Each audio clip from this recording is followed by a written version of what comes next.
최동석의 사람 보는 눈.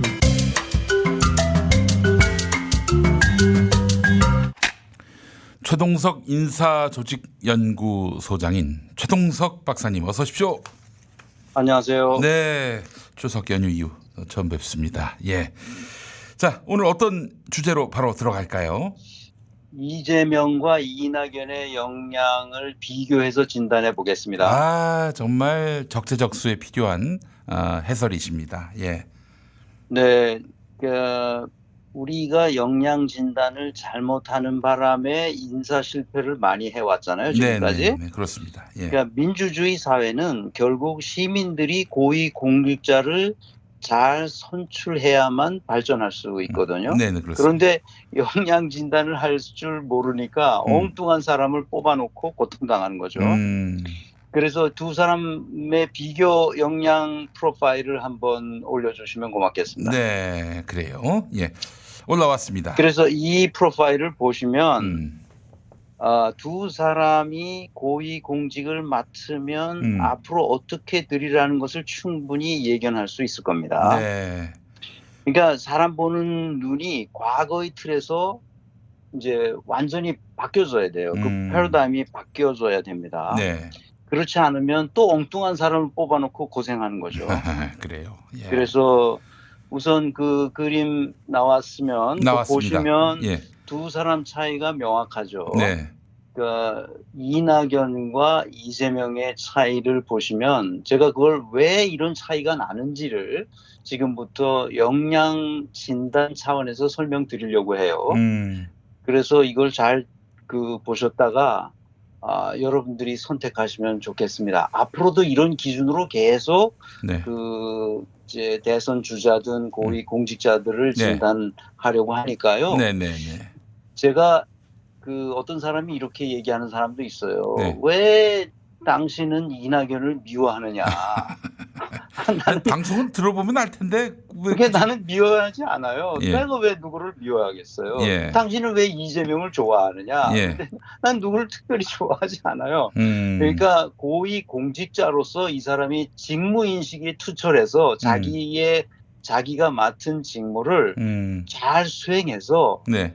우리 대한민국의 문명을 한 발짝이라도 앞으로 발전하게끔 할 수 있는 역량을 갖췄는지를 보는 거거든요. 네. 누구를 미워하지 않아요. 그렇게 착각하지 마시기 바랍니다. 그래서 이낙연의 경우는 역량 수준이 일반 보통 사람들 수준보다도 좀 떨어져요. 그런데 이 사람이 출세를 여기까지 해왔다는 것은 우리 사회에서 사람 보는 눈이 근본적으로 잘못되어 있다는 거예요. 그걸 하나씩 설명하려고 그래요. 네. 이제 도구적 역량에서 분석적 사고력이나 개념적 사고력이나 영재성은 이낙연이 형편없이 나서요. 이 사람들이 그럼 이렇게 생각해. 이낙연이 학벌이나 뭐 이런 거 엄청 좋잖아요. 서울대학교 법과대학을 졸업한 사람인데 이 분석적 사고력, 개념적 사고력, 영재성 이런 게 낮다는 게 말이 되냐. 그거는 우리나라의 교육제도 때문에 그렇습니다. 우리나라 교육제도. 예. 교육제도가 근본적으로 잘못됐어요. 학벌과 그 사람의 똑똑함, 뭐 총명함이라고도 얘기할 수 있는데 학벌과 총명함 사이에는 상관계수가 높지 않아요. 연관성이 없다는 거죠, 거의. 네.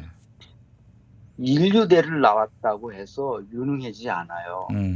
착각하면 안 됩니다. 네. 그러니까 이재명은 학교를 제대로 다니지 않았어요. 그리고 대학을 가서 이 사법고시를 공부했기 때문에 대학교를 제대로 다녔다고 볼 수도 없어요. 이 법대 나온 사람들이 대개 사법고시에 빠져가지고 제대로 학문의 영역에 들어가서 제대로 학습하지를 못해요. 그러니까 이재명은 학교를 제대로 다닌 게 아니라고. 그렇지만 그 총명성에 있어서 총명함, 똑똑함에 있어서는 이낙연을 압도하죠. 왜 그러냐? 네네. 왜 그렇게 내가 말하느냐? 네. 현실에서는 학교에서의 시험 문제를 잘 푸는 것과 같은 문제가 주어지지 않아요. 네. 그 현실은 완전히 다른 영역이란 말이에요. 네. 그러니까 학교에서 시험 성적이 좋은 사람들이 현실에서도 문제를 잘 해결하는 능력이 있는 거냐? 그렇지 않단 그렇지 말이에요. 않아요. 예. 전혀 그렇지 않습니다. 그러니까 우리 교육제도가 근본적으로 잘못되어 있다는 거예요. 네. 이게 영미식 교육제도를 들여와서 이렇게 됐는데 엉망진창이 된 건데 영미식 교육제도를 잘 보면 미국의 정치인들을 잘 봐요. 고위 공직자들을 보면 전부 다 인류대학 나온 사람들이에요. 그렇습니다. 예. 영국을 보세요. 영국의 정치인들 고위 공직자는 다 대부분 옥스퍼드나 케임브리지 나온 애들이 다 장악하고 있어요. 네. 근데 영국은 브렉시트 되면서 엉망진창이 나라가 돼가고 있어요. 그 다 옥스퍼드 나온 애들이 그렇게 한 거거든. 네. 미국도 마찬가지입니다. 우리나라 이 전 세계에서 가장 그 빈부 차이가 큰 나라가 미국이잖아요. 그럴 수밖에 없어요. 그래서 영미식 교육제도에서 그 패러다임을 바꿔서 유럽의 대륙식 교육제도로 빨리 바꿔야 됩니다. 그렇게 되지 않으면 네. 그 개인의 역량을 마음껏 발휘할 수 있는 기회가 우리 사회에 주어지지 않아요. 네. 그러나 이재명은 워낙 본인이 특출한 사람이기 때문에 여기까지 온 거죠. 네. 그래서 학교에서 가르쳐야 할 것은 사고력이지 시험 성적이 아닙니다. 어떻게 해야 사고력을 높일 수 있는 교육을 할 것인지에 대해서는 나중에 기회가 되면 얘기하기로 하고 네. 오늘은 이낙연은 내가 지속적으로 이 사람은 무능한 사람이다. 이렇게 말해왔는데 본인이 무능하다는 얘기를 한 번도 듣지 못한 것 같아요. 이 사람이. 네. 실제로 자기 직무에 있어서 직무의 성과를 낸 적이 거의 없거든. 네. 남들이 하는 방식으로 그대로 해왔기 때문에 네. 출세는 했을런지 모르지만 공익을 위해서 네. 자기가 맡은 공직에서 어떤 성과를 제대로 창출한 적은 없어요. 이게 가장 큰 문제예요. 그러나 이재명은 이낙연과는 전혀 달라요. 사태의 진실이 뭔지를 파고들어서 문제를 해결하는 탁월한 능력을 가지고 있어요. 예. 이게 분석적 사고력과 개념적 사고력이 높기 때문에 그래요. 근데 이낙연은 그런 분석과 개념적 사고력이 없어요. 네. 그러니까 남들이 하는 방식대로 해요. 다만 권력을 가진 사람들에게 잘 보이는 요령은 많이 터득해서 네. 출세는 했죠. 예. 그 차이가 있다는 것을 분명하게 아셔야 됩니다. 그 네. 영재성도 없어요. 이낙연은 영재성은 뭔가 어떤 공익이 공익을 해치는 어떤 현상이 나타나면 그것을 참을 수 없어야 되는데, 그렇죠. 그것에 민감하게 반응해야 되는데, 네. 공익이 해치는 현상을 보고도 이낙연은 그냥 가만히 있어요. 그러니까 이게 명제성이 없는 거지. 이재명은 공익이 해쳐지는 것에 대해서 참을 수 없거든. 네. 그러니까 어떤 방법을 써서라도 이것을 해결해내려고 애를 쓴단 말이에요. 그게 보이잖아, 살아오는 과정에서. 맞습니다. 예. 그렇기 때문에 영재성을 높이 평가하는 거예요. 영재성 수준이 3레벨이면 굉장히 높은 겁니다. 그리고 이낙연은 빵점이죠, 거의. 영재성이 없어요. 예. 그 다음에 이제 추상화 역량으로 가보겠습니다. 추상화 역량은 세 가지: 창의성, 학습 능력, 미래지향성인데 이게 다 낮아요. 이낙연의 경우에는. 네. 창의성이 거의 없어요. 그 지금까지 해왔던 남들이 했던 방식을 그대로 답습합니다. 네. 그래서 누구에게도 핍박을 받지 않아요, 이 사람은. 그 다음번 사진을 하나 올려주시면 좋겠어요. 네. 네, 올라왔습니다. 예. 올라왔어요? 예. 그 왼쪽 위에 있는 나는 이낙연이다 하는 게 보이시죠? 이게 자기 캠프에 있는 자기 사람들을 데리고 군대에서 질서정연한 맞춤식 모습을 하면서 네. 이 포스터를 들고 있어요. 나는 이낙연이다. 아니, 나는 이낙연이다. 이게 사실은 사진에 나옵니다만은 나는 조국이다. 우리가 조국이다. 이거는 뭡니까? 그러니까 조국 전 법무부 장관 그렇게 윤석열 검찰에 의해서 고난당하고 짓밟힐 때, 야, 저 그렇죠. 사람만 조국이 아니라 나도 조국이야. 나도 그렇죠. 짓밟히는 거야. 짓밟히고 그렇죠. 있다고 이렇게 이야기하는 건데 나는 이낙연이다. 이게 도대체 무슨 의미를 드러내고자 하는 건지. 예. 우리가 조국이라는 이 플래카드와 이 손팻말을 들고 광장에 나가서 내가 조국이라고 말하는 거 아니에요? 그렇죠. 이거는 조국이 당하는 것이 너무 가슴 아파서 핍박당하는 이 모습을 견딜 수가 없으니까 그 수백만 명이 결의에 나가는 건데 자기는 그 안에서 강당에서 질서정연하게 나는 이낙연이다 이걸 펴들고 있는 거예요. 그러니까 이 사람은 그게 좋았는 모양이야. 그래서 나는 이낙연이다. 그래서 뭐 어쩌라고. 그러니까요. 이낙연이 뭐 어쩌라고. 핍박받은 적이 있어요? 이낙연이 언제? 아니 그래 뭐 이낙연에 대해서 뭐가 좋은지 한번 좀 얘기나 해보고 나는 이낙연이다. 그랬으면 좋겠어요. 그러니까. 예. 그래서 이재명은 확고해요. 자신은 온갖 핍박과 난관을 뚫고 성취해낸 게 있단 말이야. 네. 성남시에서 예. 무상 3종 세트가 있어요. 무상교복, 무상산후조리원, 청년배당 이런 거잖아요. 네. 경기도지사가 돼서는 계곡 사업을 계곡 이 불법 점유한 그 상인들을 정비해요. 온갖 난관을 뚫고 그다음에 가난한 사람들의 피를 빨아먹는 고리대금 업자들을 경기도 내에서는 완전히 정비합니다. 이런 식으로 반대에 부딪혀서 그러니까 핍박을 당하지만 이것을 뚫고 뭔가를 해내거든요, 이 사람은. 네. 이게 영재성이 있는 것이고 창의성이 있는 거예요. 그런데 이낙연은 누구도 감히 할 수 없었던 일을 해냈다는 것이 없어요. 그러니까 이 경선 캠페인에서도 할 게 없는 거예요, 이 사람은. 그러니까 할 게 없으니까 네. 이재명의 네거티브만 지속적으로 했던 거죠. 네. 그러니까 이 보면 어떻게 보면 참 안타까워요. 과거에 자기가 어떤 핍박을 받았지만 그것을 문제를 해결해낸 경험이 있다면 얼마든지 자기를 이재명을 압도할 만한 자기 자랑을 할 수 있는 게 있었어야 되는데 그렇습니다. 그래야 되는데 압도할 만한 어떤 한 성과가 없는 거야. 경영학은 아주 실용적인 학문이거든요. 네. 정치학도 난 그러리라고 생각하는데 성과주의적인 학문이에요. 성과를 내야 돼요. 그럼요. 예. 결과를 내야 됩니다. 예. 안 냈거든 결과를. 그러니까 이 네거티브에 집착하는 것도 이해가 돼요. 굉장히 낡은 방식의 지금 전술을 쓰고 있는 건데 이낙연에게 그게 바로 상상력이 없음을 드러내는 그 반증 아니겠습니까? 그렇죠. 근데 이런 사람을 우리는 뽑아왔다는 거예요 지금. 문재인 정부에서 이런 사람을 총리로 앉혔다는 거예요. 이게 참 너무 안타까운 거죠. 예. 네. 너무 안타까운. 이 모든 그 민주당 그다음에 문재인 정부의 이 실패의 근원은 실패했다고 그러니까 여러분 이상하게 생각하실 수 있는데 그 혁신과 개혁의 실패의 근원은 이낙연이에요. 이낙연이 그 뿌리를 가지고 있다고. 네. 지금. 그래서 사람을 잘 선택해야 됩니다.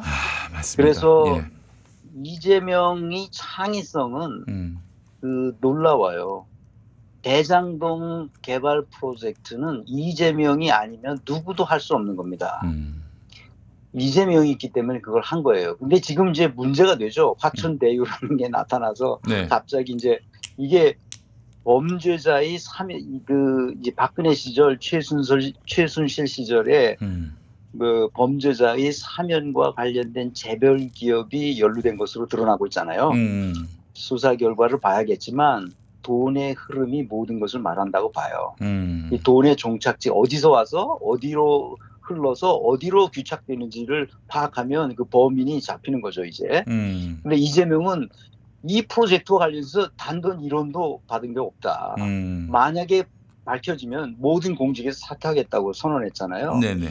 이게 이재명만 할 수 있는 말이에요. 그러니까 모든 부정부패는 돈에 의해서 시작되기 때문에 그 범인 밝혀지는 건 그렇게 어렵지 않아요. 그 순식간에 밝혀질 거고 박상도 이미 나타났고 박영수, 윤석열 이런 사람들 다 나타나고 있잖아요. 그러니까 창의성 측면에서 꼭 해야 할 말은 기본소득제도예요. 기본소득제도는 내가 개인적으로도 할 말이 아주 많은데 뭐 여기서는 생략하고 예. 기본소득제도가 명실상부하게 우리나라에 시행된다면 네. 5년 내에 독일을 능가하는 사회가 될 수 있을 거라고 저는 확신합니다. 네. 우리 한국인에는 기본적으로 창의적인 DNA가 있거든요. 네. 이 창의성을 억압하는 기득권 세력이 만들어 놓은 제도적 장치들을 해체해버리면 네. 한국인이 창의성이 이렇게 발휘될 거라고 봐요. 네. 그래서 지금 대전환의 시대에 우리에게 필요한 인재는 이낙연이 아니라 이재명 같은 인재고, 이재명 같은 인재를 제가 대선 주자를 역량 진단하면서 두 사람 발견했어요. 이재명과 추미애예요. 네. 그래서 제가 한 20명만 있으면 좋겠다. 이런 사람이 지금 네. 2명밖에 발견을 못했어요. 대한민국 안타깝게도. 정치판에서. 네. 예, 정치판에서. 예. 그 나머지는 모르겠어요. 젊은 사람들은 아직 제대로 안 봤기 때문에 더 있을 수도 있어요. 예. 지금 대선 주자들만 제가 과거를 조사하고 있기 때문에 네. 그렇습니다. 예. 그다음에 학습 능력으로 가서 보면 네. 이재명의 경우에는 학습 능력이 탁월해요. 그래서 이렇게 해서 안 되면 저렇게 해보고 저렇게 해서 안 되면 또 다른 방식으로 해보고 네. 이게 학습 능력이거든요. 예. 그러니까 정답이 없어요. 우리 현실에서는. 이렇게도 해보고 저렇게도 해보고 학습해 가는 거예요. 네. 그러니까 이 대장동 개발 프로젝트는 왜 이 사람이 이렇게 설계했는지를 제가 조사해 보니까 네. 위례 신도시에서 한번 해봐서 실패했어요. 왜냐하면 민관으로 합동으로 같이 해보니까, 왜냐하면 나중에 이익이 나도 시에 돌아올 게 별로 없는 거예요. 왜냐하면 이 공사하는 사람들이, 민간인들이 원가를 계속 올리는 거야. 비용을 계속 올리는 거야. 그러면 이익이 별로 남는 게 없잖아. 나중에 정산하면 시로 돌아오는 게 없는 거야. 그래서 이 사람이 먼저 우선적으로 이것을 받아들일 수 있도록 성남시가 이익을 먼저 가져올 수 있도록 비용이 얼마 든지 그거는 너네들이 알아서 하고 네. 먼저 가져올 게 얼마냐 이익을 추산해가지고 그중에 몇 %는 반드시 시에다 납부하라, 이런 프로젝트로 했던 거죠. 이렇게 설계되고 나니까 5,500억이 이제 성남시로 돌아간 거란 말이에요. 이거는 학습 능력이 있는 사람이라야만 이렇게 할 수 있어요. 맞습니다. 예. 학습 능력이 없으면 이낙연 같은, 나 이낙연 미워하지 않습니다. 다시 네. 말하지만 예. 이낙연 같은 사람은 이렇게 할 수 있는 능력이 전혀 없습니다. 네. 예. 그래서 제가 계속 고위 공직에는 어울리지 않는 사람이다 이렇게 계속 말씀드리는 거고요. 네. 열린 지평 차원에서의 목적지향적 역량으로 들어가 보겠습니다. 네. 마지막. 네. 이게 성취 지향성이 이낙연도 비교적 높아요. 왜냐하면 이 사람은 개인적인 출세와 가족의 안위를 중시하는 사람이잖아요. 네. 그런 차원에서 계속 그 출세에 관한 요령을 터득해가지고 계속 출세해온 사람이거든. 그렇기 때문에 비교적 성취지향적인 사람이에요. 자기가 그렇게 해서 위세를 안고 다른 사람을 끌어들이는 능력도 있어요. 대인 영향력도 있죠. 그러나 이 사람에게서 가장 치명적인 것은 성취지향성도 있고 대인 영향력도 있지만 치명적인 것은 정직 성실성이 없다는 거예요. 그러니까 이게 치명적이죠. 제가 보기에는 지속적으로 다른 사람들을 속이려는 흔적이 여러 과정에서 나타나요. 다른 사람을 속이려면 안 되는데 자기가 잘못할 수 있거든. 아니 제가 늘 얘기하지만 인간은 삑사리 내야 그것이 인간인 거예요. 그렇죠. 예. 삑사리 낼 수 있어요. 그걸 내가 삑사리 냈다. 그래서 뭐 내가 이제 다시는 그렇게 하지 않을 것이다. 이렇게 솔직하게 얘기하면 되거든요. 네. 근데 그걸 자꾸 숨기려고 그래요. 다른 사람을 속이려고 그래요. 그러면 안 되죠. 그러면 안 돼요. 그래서 이 사람은 아마 정직 성실성에서 마이너스 수준이 되지 않을까 지금 그런 생각이 되고요. 네. 제가 기존의 알고리즘에서는 정직 성실성이 마이너스가 없어서 이거를 제가 알고리즘을 바꿔서 그렇게 코딩을 하고 있습니다. 우리 정치판이 아주 더럽기 때문에 이런 사람들이 계속 나타나는 건데요. 네. 그래서 어떻게 보면 제가 기업인들을 역량 진단하다가 정치인들을 진단해 보니까 너무 기업보다도 훨씬 더 부패한 곳이다. 저는 그런 느낌이 들었습니다. 네. 자, 그러면 이제 이재명의 뭐 그 성취 지향성이나 대인 영향력, 정직 성실성에 대해서는 뭐 너무나 명백하니까 뭐 다른 설명할 필요가 없을 것 같고요. 네. 다만 이제 결론적으로 이 코너에서 말씀드린 것은 역량 진단의 기본 원리를 좀 이해했으면 합니다. 첫 번째 뭐냐? 그 직무를 맡아서 그 직무 인식이 명확해서 그 직무를 통해서 사회적 성취가 있었느냐, 결과를 만들어냈느냐, 성과가 무엇이냐, 이것으로 출발한다는 거예요. 네. 그 성과가 없었으면 이 사람은 무능한 사람이에요. 왜 무능한지는 역량들을 과거 사건들을 조사해서 코딩하면 됩니다.